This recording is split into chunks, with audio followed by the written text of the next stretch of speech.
कर्म करे किस्मत बने, जीवन का यह मर्म, प्राणी तेरे हाथ में, तेरा अपना कर्म, तेरा अपना।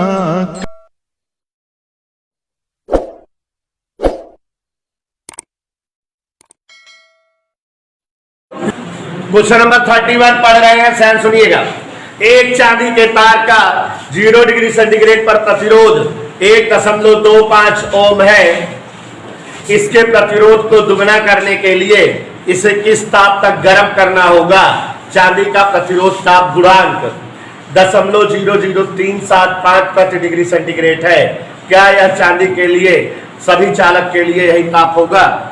प्यारे बच्चों, क्वेश्चंस जो भी लग रहे हैं प्रतिरोध और ताप पर निर्भरता पर लग रहे हैं। थोड़ा बेटा इस चैप्टर में सवालें ज्यादा हैं, तो इसलिए थोड़ा तेज लगाइए जिससे खत्म हो जाए, अगला चैप्टर भी पढ़ा सकें। शाम की बैच कल से स्टार्ट है, आप सब लोग रिवाइज कर लीजिएगा। क्वेश्चन नंबर 31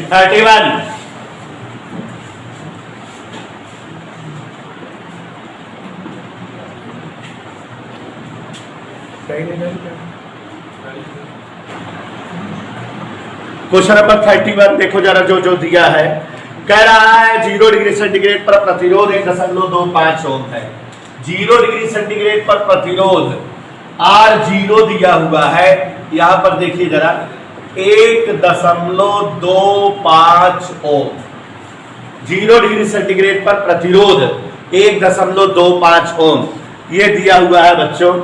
और साथ ही साथ कह रहा है कि इसके प्रतिरोध को दुगना करने के लिए इसे किस ताप तक गर्म करना होगा। मतलब प्रतिरोध इसका दुगना हो जाए, 2 × 1.25, और वह ताप बताओ जिस पर यह जो है प्रतिरोध दुगना हो जाए। साथ ही साथ इसमें प्रतिरोध ताप गुणांक दिया हुआ है। प्रतिरोध ताप गुणांक अल्फा बराबर 0.00375 प्रति डिग्री सेंटीग्रेड, ये जो है प्रतिरोध ताप गुणांक दिया हुआ है। अब बच्चों आरटी का सूत्र जैसा कि कल बताए हैं, जो बच्चे नहीं पढ़े हैं वो सूत्र याद कर लेंगे, सवाल क्लियर हो जाएंगे। यहाँ पर देखिए आरटी बराबर R0 1 + अल्फा टी, ये फार्मूला होता है। किसी विशेष ताप पर प्रतिरोध को ज्ञात करने का ये सूत्र है। इसी सूत्र में मान रख दे बच्चों, R की जगह 2 × 1.25, R0 की जगह 1.25, 1 + 0.00375 टी। अज्ञात पद इसमें टी है, स्वतः आ जाएगा सॉल्यूशन के दौरान। तो सॉल्व करने के दौरान देखो ये से ये कट गया, 2 बराबर 1.00375 टी। प्यारे बच्चों एक इधर पक्षांतर कर दो, 2 में से 1 गए 1, यहाँ 0.00375 टी। तो टी जानना चाहे अगर ये पूरा नीचे आ जाएगा, टी बराबर 1/00375। इसी को सॉल्व करें, दशमलव हटा दे 1 2 3 5 5 0 बढ़ जाएगा। और बच्चों इसको भाग दे दें तो आंसर आ जाएगा। आप सभी लोग भाग दे सकते हो, लगभग 267 बार जाएगा। हम डायरेक्ट तो लिख दे रहे हैं, तो ये हमारा आंसर आ गया 267 डिग्री सेंटीग्रेड।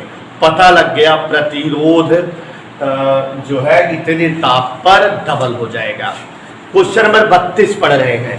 किसी फिलामेंट का 100 डिग्री सेंटीग्रेड पर प्रतिरोध 100 ओम तथा 400 डिग्री सेंटीग्रेड पर प्रतिरोध 200 ओम है। फिलामेंट के प्रतिरोध ताप गुणांक की गणना करिए।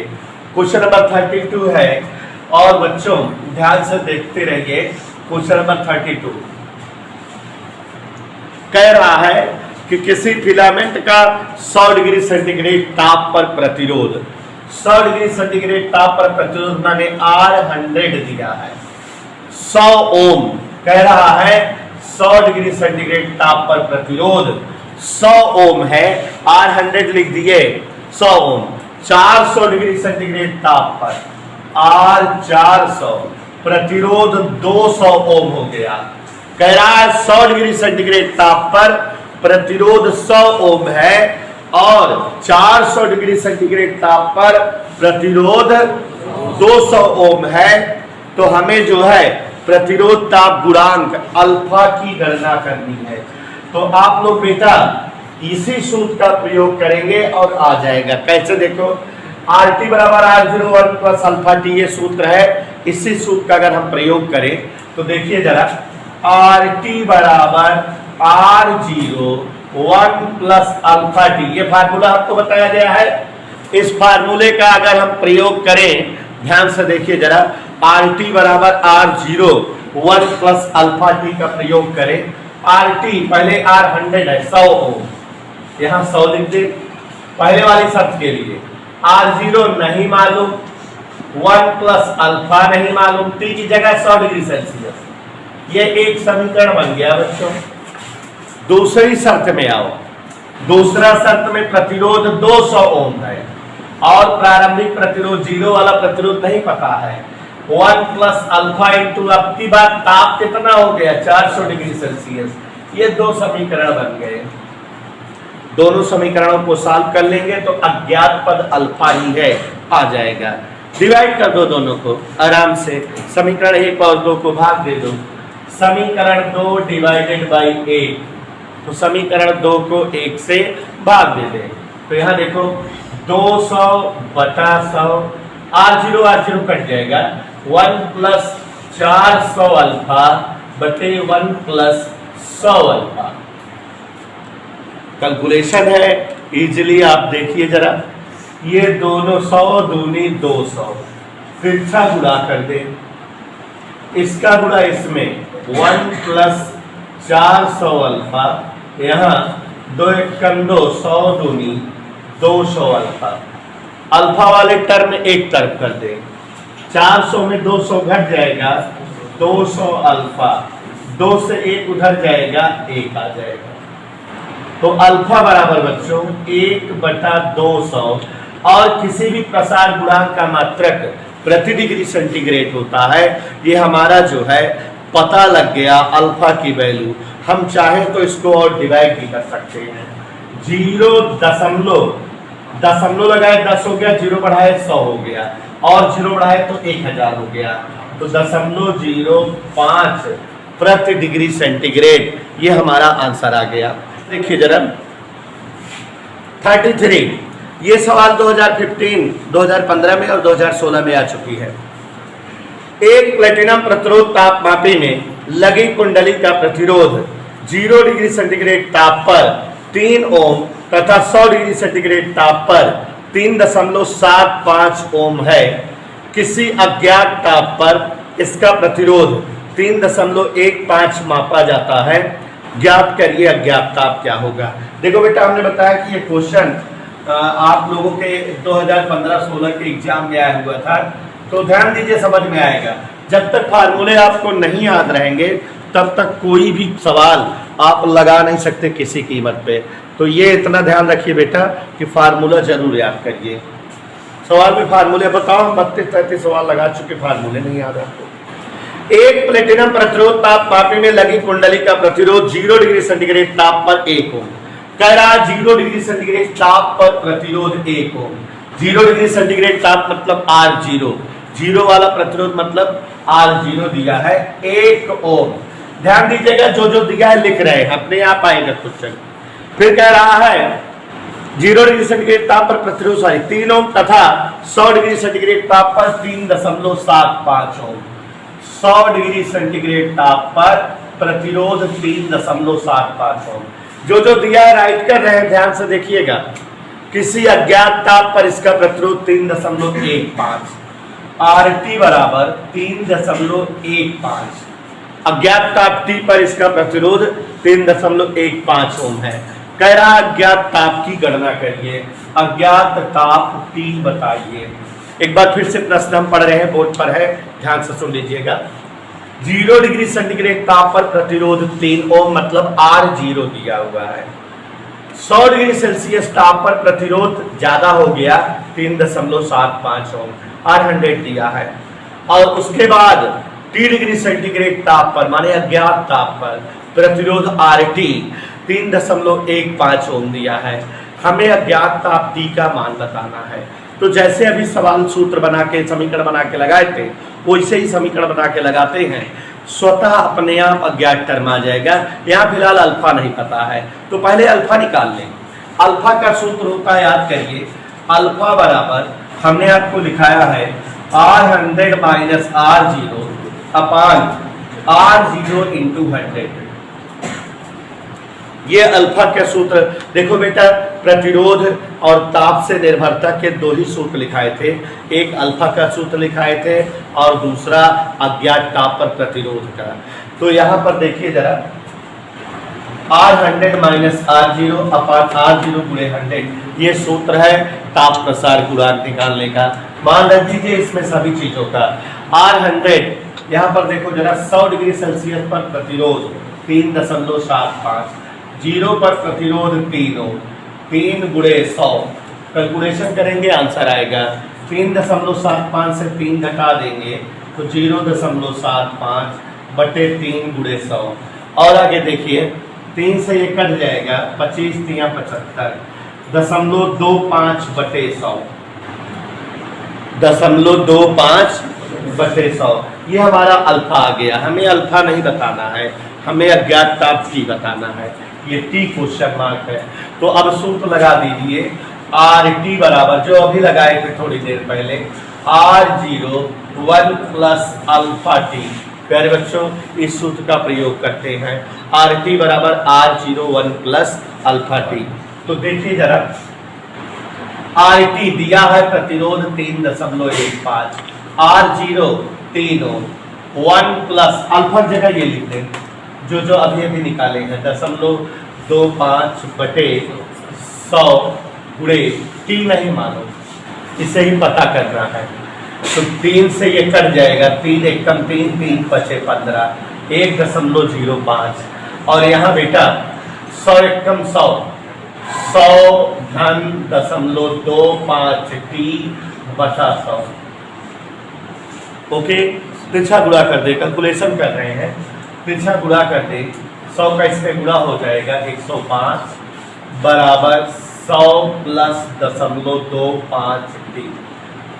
100 एक तरफ कर दे, 105 से 100 गया 5 और यहाँ 0.25 T। बच्चों T बराबर चाहे अगर तो ये नीचे आ जाएगा 5 बटा 0.25, दशमलव हटा दे तो ये 0 बन जाएगा, 25 दूनी 50 और ये 0 20 डिग्री सेल्सियस। तो यहाँ पर समझ में आ गया कि अगर जो है हम उसे 20 डिग्री सेल्सियस ताप तक गर्म करें तो उसका प्रतिरोध बढ़कर 3.15 ओम हो जाएगा। क्वेश्चन नंबर 34, कार्बन के तंतु का 0 डिग्री सेंटीग्रेड पर प्रतिरोध 104 ओम है। इसके श्रेणी क्रम में किस प्रतिरोध का लोहे का तंतु जोड़ दें ताकि संयुक्त तंतु का प्रतिरोध ताप बदलने पर ना बदले। लोहे का प्रतिरोध ताप गुणांक अल्फा बराबर प्लस 0.0052 प्रति डिग्री सेंटीग्रेड तथा कार्बन का माइनस 0.003 प्रति डिग्री सेंटीग्रेड है। जो दिया है लिखते हैं, उसके बाद प्रश्न समझाता हूं। झकास प्रश्न है। कार्बन के तंतु का 0 डिग्री सेंटीग्रेड पर प्रतिरोध 104 ओम है। कोई कार्बन का एक फिलामेंट है, तंतु है, बल्ब के अंदर लगा हुआ है और उसके बारे में लंतरानी दिया है। क्या क्या दिया है? 0 डिग्री सेंटीग्रेड पर प्रतिरोध दिया हुआ है। इसका 0 डिग्री सेंटीग्रेड पर 104 ओम। कोई डाउट या कोई प्रॉब्लम किसी को नहीं है। 0 डिग्री सेंटीग्रेड पर इसका प्रतिरोध 104 ओम दिया है और इसका जो है ताप प्रसार गुणांक अल्फा फॉर कार्बन, कार्बन का ताप प्रसार गुणांक -0003 प्रति डिग्री सेंटीग्रेड दिया। बहुत भौकाली सवाल है, ध्यान दीजिएगा। इसके श्रेणी क्रम में लोहे का तंतु जोड़ता है, इस तार के साथ एक लोहे का तार जोड़ता है, और लोहे का जो तंतु है जो इसके साथ जुड़ा उसका जो है प्रतिरोध ताप प्रसार गुणांक या अल्फा पार आयरन दिया हुआ है। लोहे का प्रसार गुणांक प्लस 0052 प्रति डिग्री सेल्सियस। और बच्चों बस इतना ही दिया है। तो यहाँ पर देखिए जरा, हम आपको इस क्वेश्चन को समझाना चाहेंगे। जब तक आप इस क्वेश्चन को समझेंगे नहीं, लगा नहीं सकेंगे। पहले समझिए प्रश्न दिया क्या है, पूछ क्या रहा है। सभी लोग ध्यान दीजिए, सवाल समझाता हूं। कार्बन का एक तंतु है, मतलब एक फिलामेंट है कार्बन का, और इसका प्रतिरोध है 104 ओम, वह भी 0 डिग्री सेल्सियस पर। इतना समझ में आया। कार्बन का एक प्रतिरोधक है, तंतु है 104 ओम का। 104 ओम इसका प्रतिरोध तब है जबकि 0 तक गर्म किया गया है। और गर्म करोगे तो इसका प्रतिरोध और बढ़ेगा, घटेगा, ऐसा कुछ होगा? बढ़ भी सकता है, घट भी सकता है। और कह रहा है कि इसके साथ एक लोहे का तंतु जोड़ दिया जाए और उसका प्रतिरोध क्या हो, उसका प्रतिरोध आपको बताना है। इसका प्रतिरोध नहीं पता कि एक शर्त दे दिया, इसका जो है अल्फा भी दिया है, ये कि संयुक्त तंतु का, मानिए ये जो तंतु है दोनों जुड़ गए हैं, का प्रतिरोध ताप बढ़ाने पर ना बदले। यहां इस बात में कितना भौकाल छिपा समझिए। एक तंतु ये है, एक तंतु ये है। इसका प्रतिरोध कितना है प्यारे बच्चों? 104। और इसका प्रतिरोध सपोज 8, तो सामिलात प्रतिरोध कितना हो गया? 104 प्लस 8। अब हमको पता लग गया कि हमारे संयुक्त तंतु का प्रतिरोध 104 प्लस 8 है। इतना माइंड में क्या हो गया? कह रहा है कि ताप बदलने पर संयुक्त तंतु का प्रतिरोध न बदले।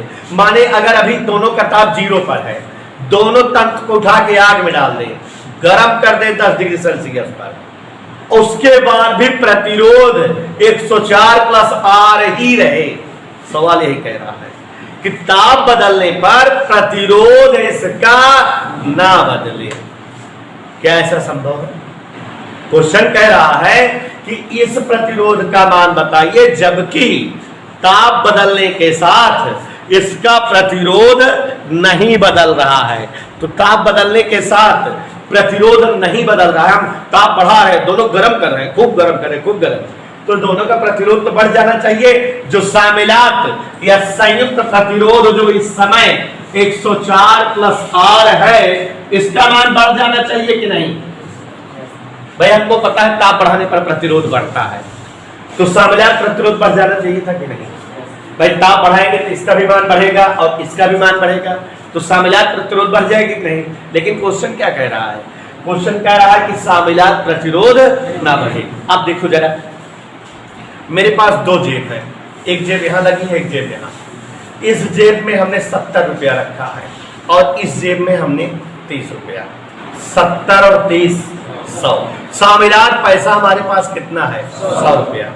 अब अगर हम एक जेब के पैसे को खर्च करने के लिए रखे हैं और एक जेब के पैसे को सेविंग के लिए रखे हैं।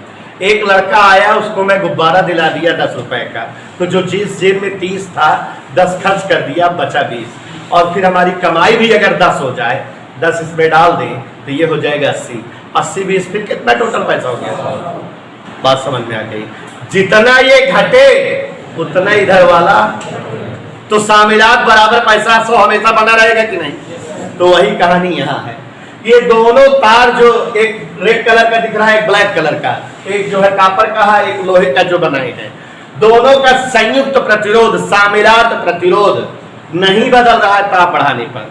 तो इसका मतलब कि ताप बढ़ाने पर एक का प्रतिरोध अगर बढ़ता होगा तो दूसरे का प्रतिरोध घटता होगा। वैसे भी दिमाग बढ़ाओ, आप अपने आप जानो कि कार्बन अर्धचालक होता है, कार्बन का ताप बढ़ाने पर चालकता बढ़ती है, तो प्रतिरोध तो घटता होगा ना।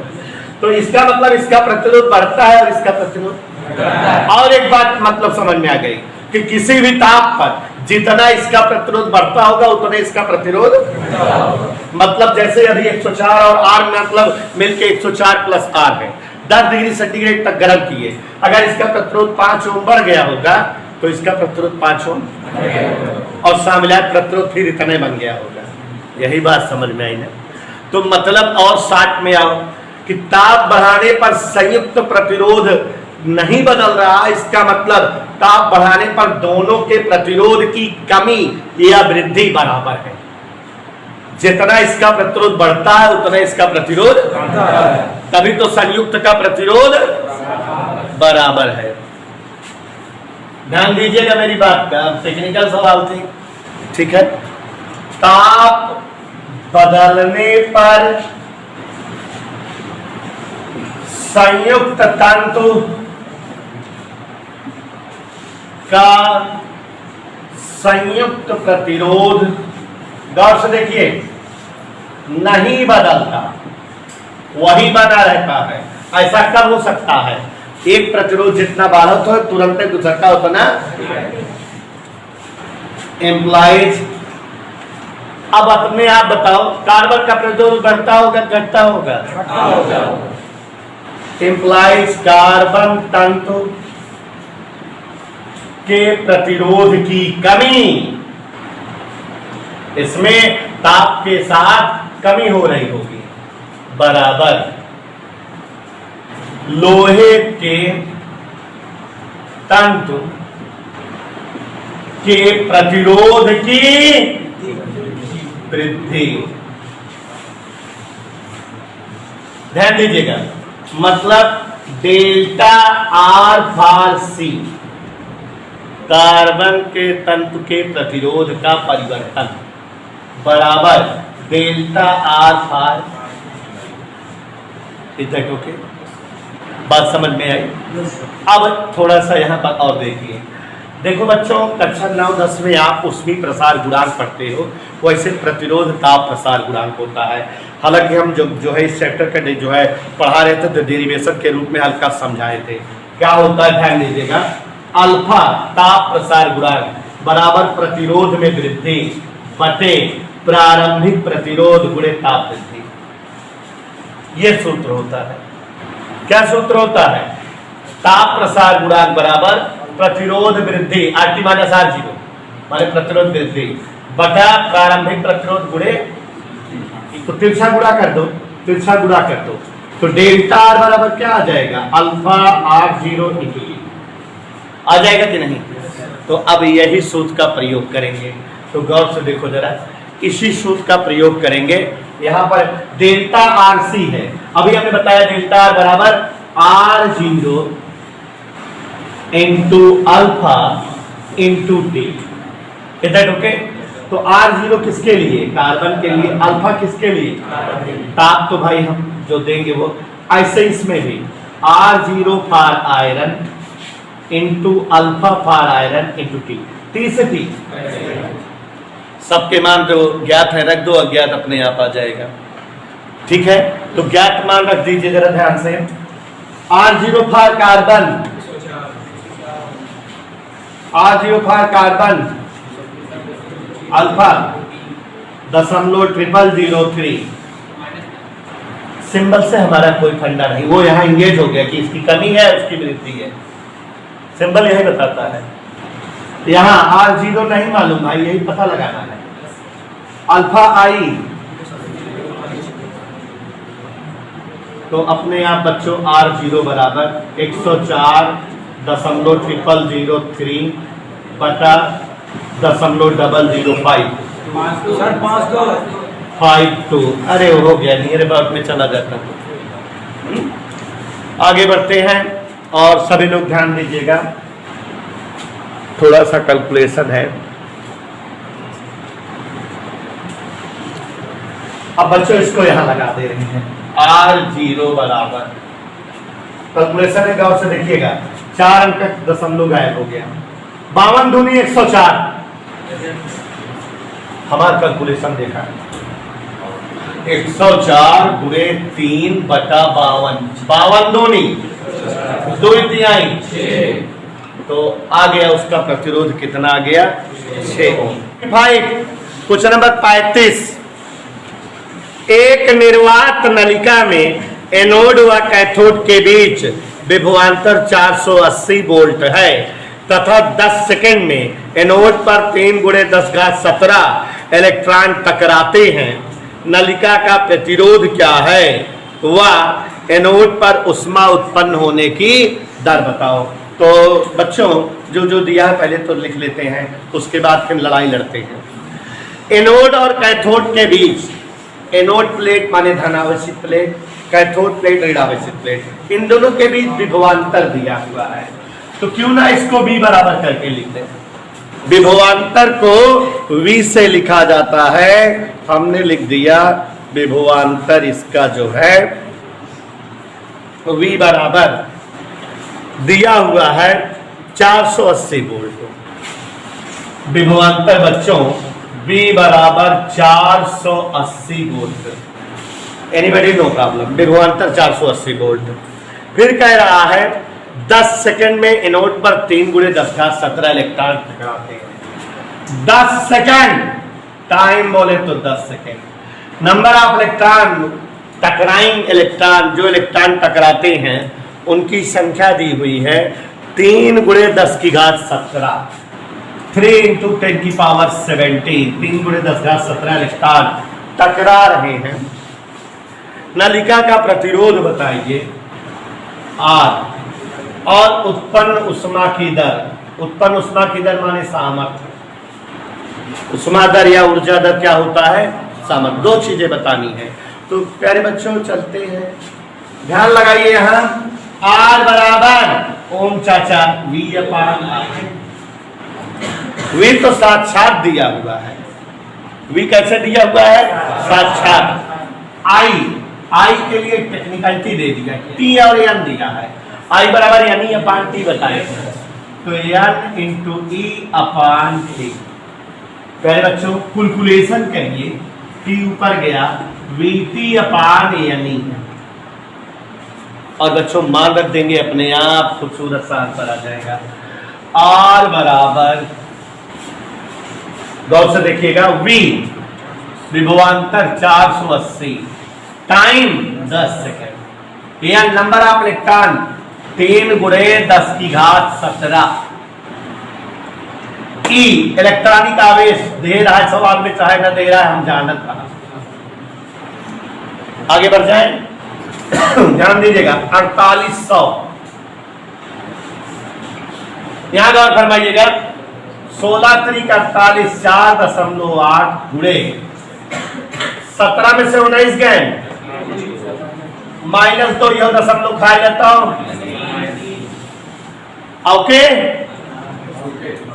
48 तो 100 बार का, 3 ऊपर का कितना भाग?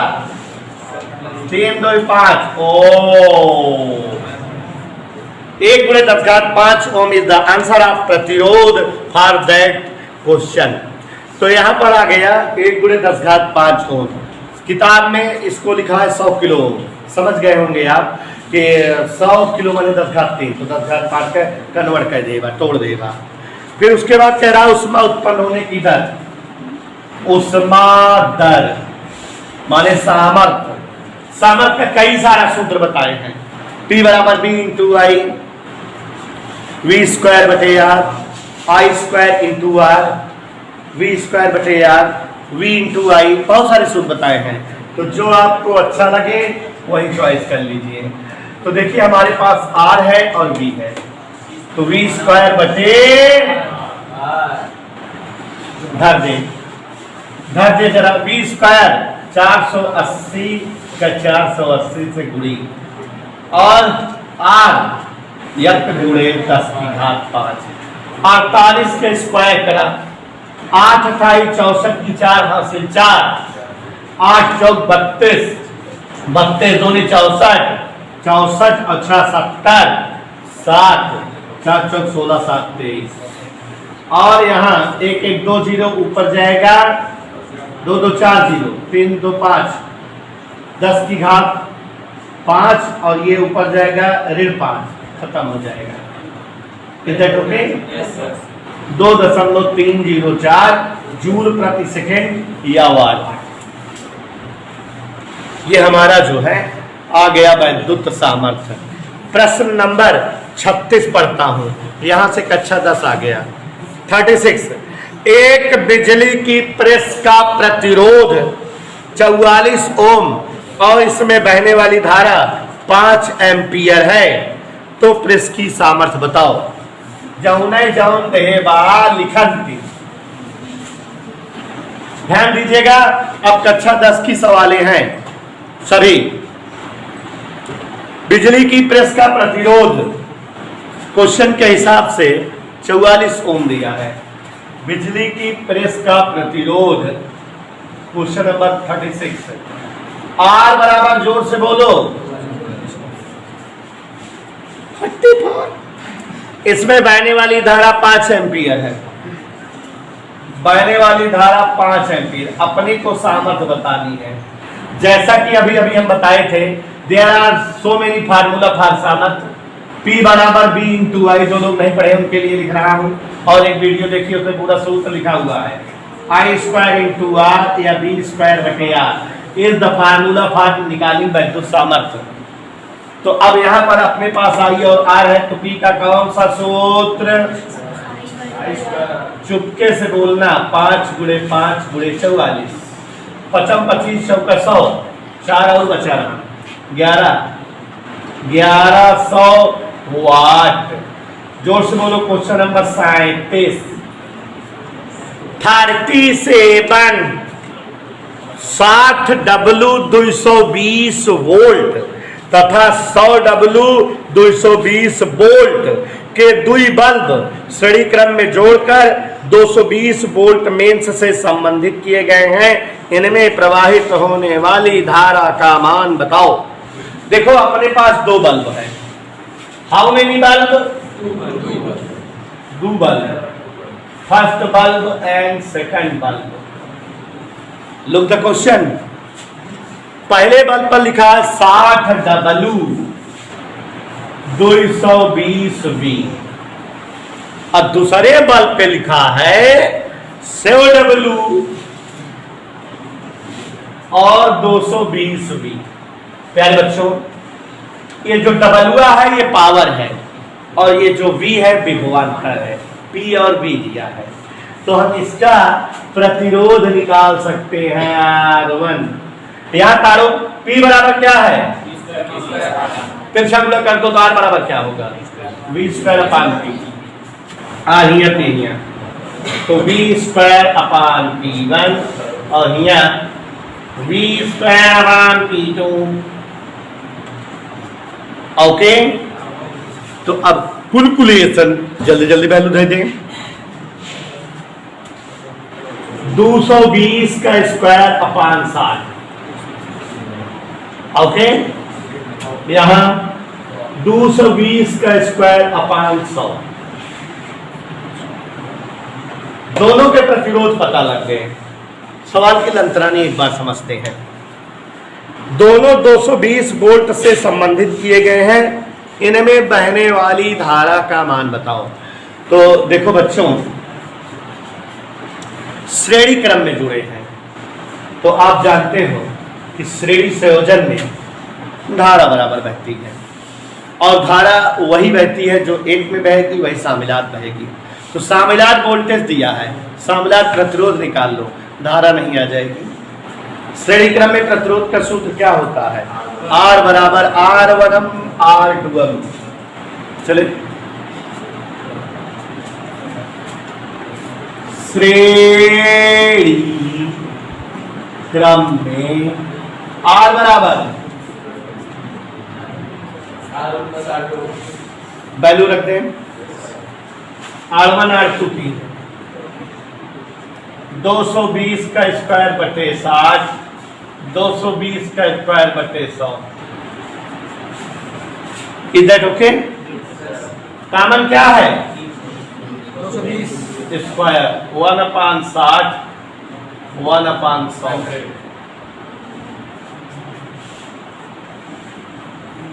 आगे बढ़ें। 220 का स्क्वायर 60 और 100 का एलसीएम 300, ठीक है। नीचे एलसीएम 300, 60 पंचे और 100 एकदम,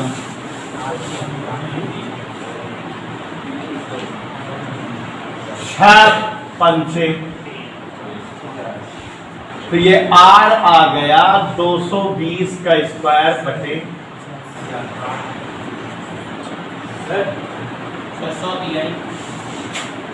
100 तिहाई, हाँ सही है। 60 पंचे 100 तिहाई, 5 3 8, 8 बटा 300 कटेगा, 4 दूनी 8, 7 से कटेगा, 4 सते 28, तो यहाँ